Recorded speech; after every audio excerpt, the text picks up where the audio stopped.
ओम अथ गुणत्रय विभाग योग नामको चतुर्दशो अध्यायः प्रारभ्यते।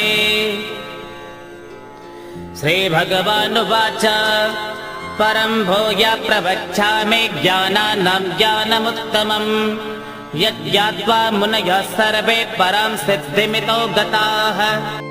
अध्याय 14 प्रथम श्लोक।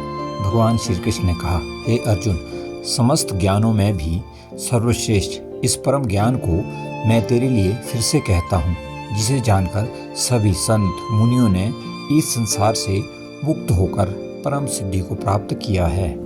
इदं ज्ञानमुपाश्रित्य मम साधर्म्यमागताः सर्गे विनोपजायन्ते प्रलये न व्यथन्ति च।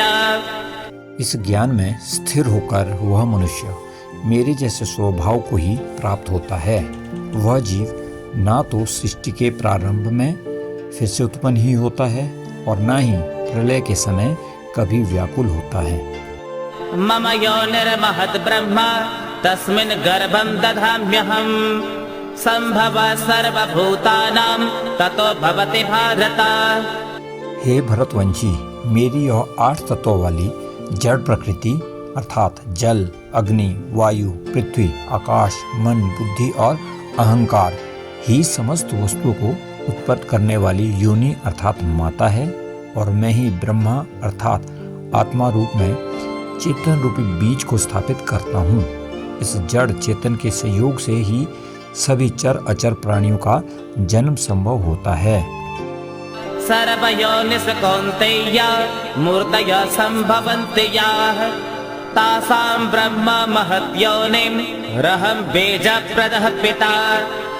हे कुंती पुत्र, समस्त योनियों से जो भी शरीर धारण करने वाले प्राणी उत्पन्न होते हैं, उन सभी को धारण करने वाली ही जड़ प्रकृति ही माता है, और मैं ही ब्रह्म अर्थात आत्मा रूपी बीज को स्थापित करने वाला पिता हूँ।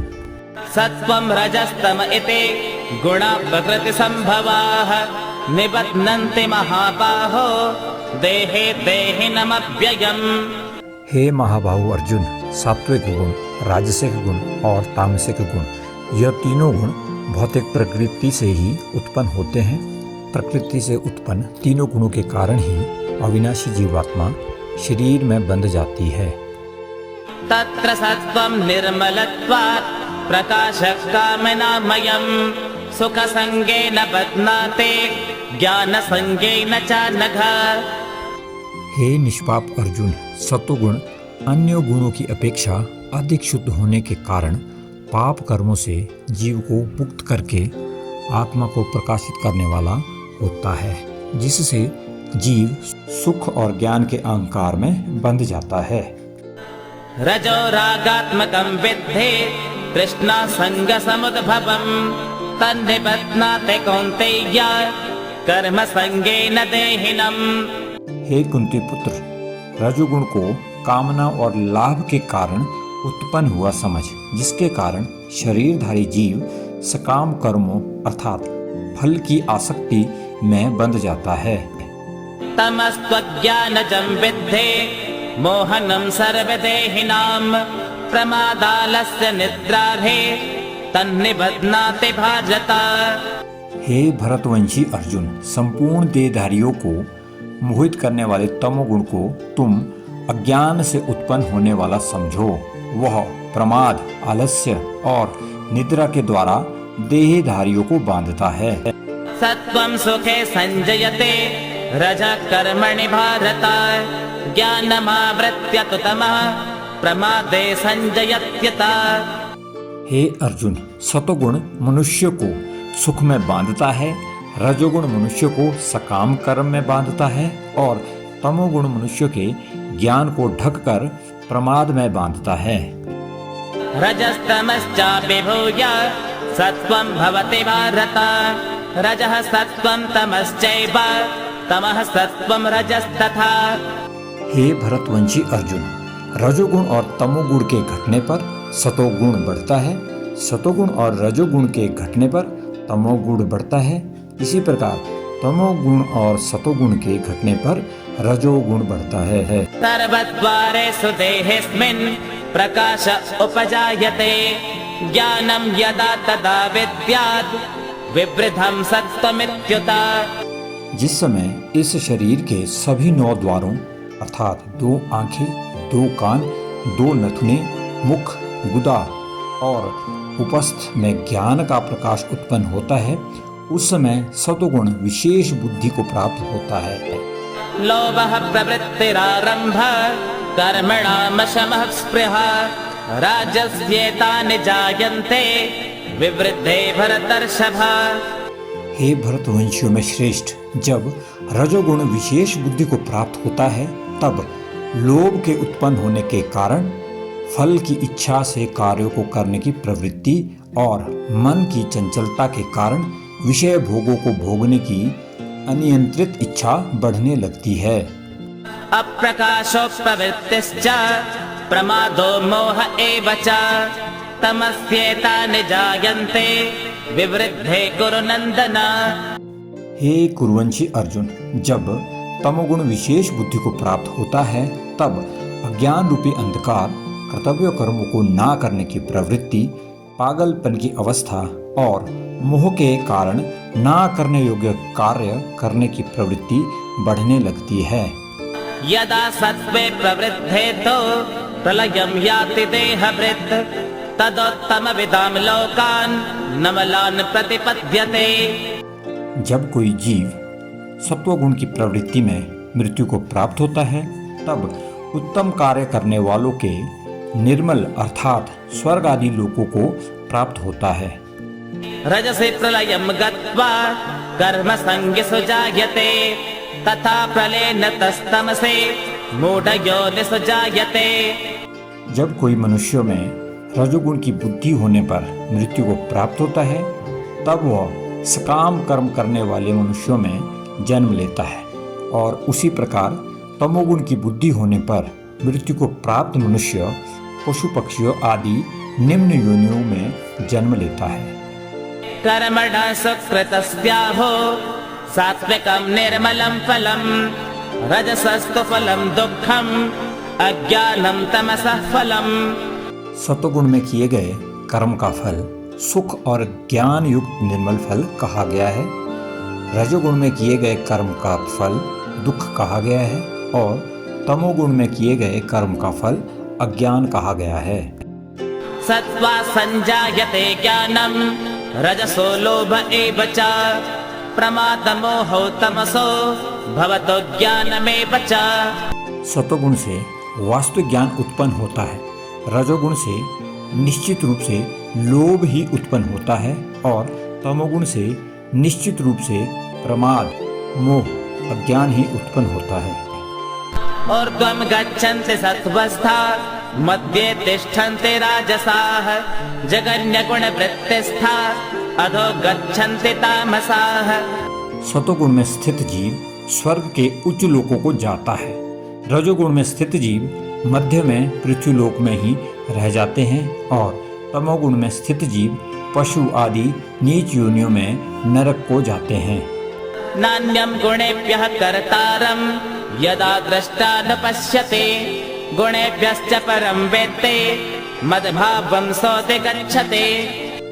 जब कोई मनुष्य प्रकृति के तीनों गुणों के अतिरिक्त अन्य किसी को कर्ता नहीं देखता है और स्वयं को दृष्टा रूप से देखता है तब वह प्रकृति के तीनों गुणों से परे स्थित होकर मुझ परमात्मा को जानकर मेरे दिव्य स्वरूप को ही प्राप्त होता है।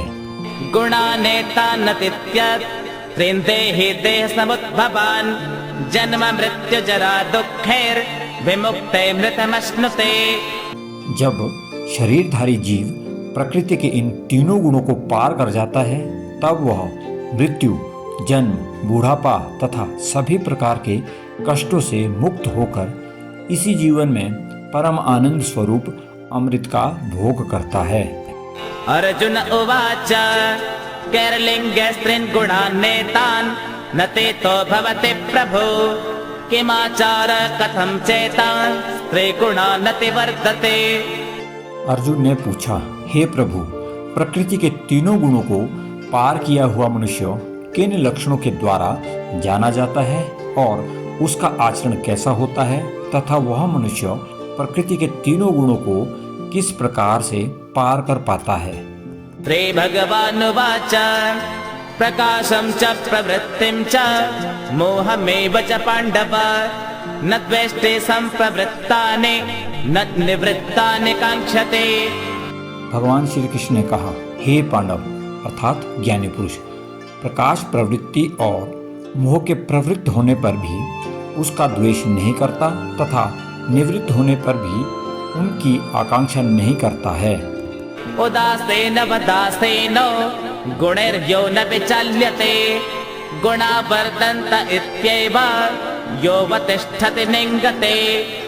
जो उदासीन भाव में स्थित रहकर किसी भी गुण के आने जाने से विचलित नहीं होता है और गुणों को ही कार्य करते हुए जानकर एक ही भाव में स्थिर रहता है।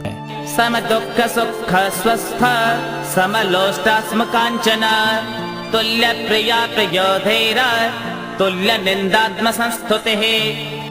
जो स्वस्थ अर्थात स्वरूप में स्थित सुख दुख में समान रहता है तथा मिट्टी पत्थर और स्वर्ण में समदृष्टि रखता है, ऐसा वीर पुरुष प्रिय और अप्रिय को तथा निंदा और आत्मस्तुति को तुल्य समझता है।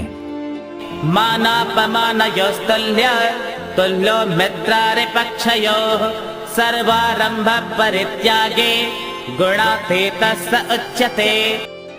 जो मान और अपमान को एक समान समझता है, जो मित्र और शत्रु के पक्ष में समान भाव में रहता है तथा जिसमें सभी कर्मों के करते हुए भी कर्तापन का भाव नहीं होता है, ऐसे मनुष्य को प्रकृति के गुणों से अतीत कहा जाता है। मां च यो व्यभिचारेण भक्ति योगेन सेवते सगुणान् समतीत्येतान् ब्रह्म भूयाय कल्पते।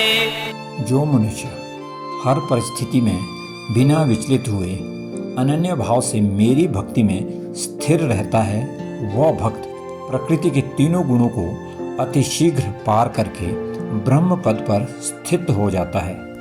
ब्रह्मणो हि प्रतिष्ठाहम् अमृतस्याव्ययस्य च शाश्वतस्य च धर्मस्य सुखस्यैकान्तिकस्य च। उस अविनाशी ब्रह्म पद का मैं ही अमृत स्वरूप, शाश्वत स्वरूप, धर्म स्वरूप और परम आनंद स्वरूप एकमात्र आश्रय हूँ। ओम तत्सदिति श्रीमद्भगवद्गीतासूपनिषत्सु ब्रह्म विद्यायां योगशास्त्रे श्रीकृष्णार्जुन संवादे गुणत्रय विभाग योगो नाम चतुर्दशो अध्यायः। श्रीनारायणार्पणमस्तु। हरिः ओम।